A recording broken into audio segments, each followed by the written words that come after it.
হৃদয়পুরের উদয়রাজপুর হরিহরপুর সার্বজনীন দুর্গা কমিটির পুজোর ৭৫তম বর্ষ উদযাপন উপলক্ষে খুঁটি পুজোর আয়োজন করা হলো।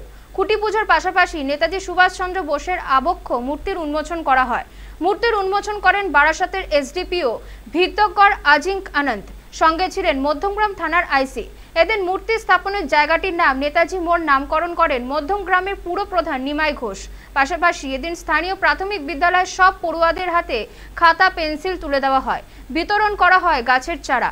আয়োজন করা হয় বিনামূল্যে চোখ ও স্বাস্থ্য পরীক্ষার ব্যবস্থাও। স্থানীয় কাউন্সিলর পিঙ্কি ঘোষ সহ সব অতিথিরা শান্তির বার্তা দিতে পায়রা ওড়ান।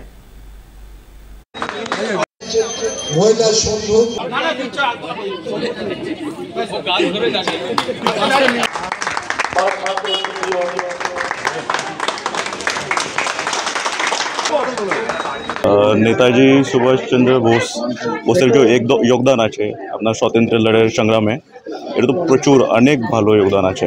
তো সবাই জানে, এটা শুধু বাংলার মানুষ না, এটা সবাই দেশের মানুষ আছে।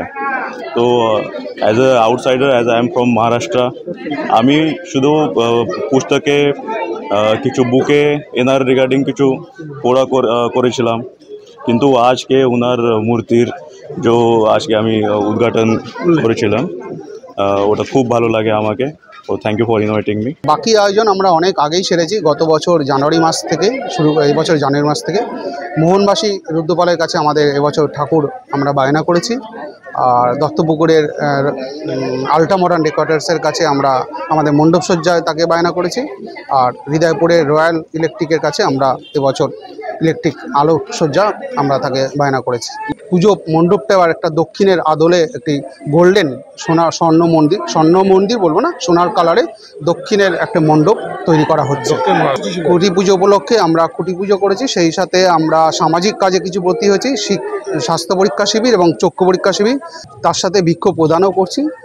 আর আমরা মেন ৭৫ বছরকে স্মরণীয় রাখার জন্য পরবর্তী জেনারেশনের কাছে যাতে মনে থাকে, ভালো প্যান্ডেল ভালো লাইট তো লোকে কিছুদিন মনে রাখবে ৫ বছর ৬ বছর, কিন্তু সেটাকে চিরস্মরণীয় রাখবার জন্য আমাদের দেশের জননেতা হিরো নেতাজির আবক্ষ মূর্তি আমরা আমাদের মোড়ে উন্মোচন করেছি এবং সেই সঙ্গে সেই মোড়ের নাম দিয়েছি নেতাজি মোড়।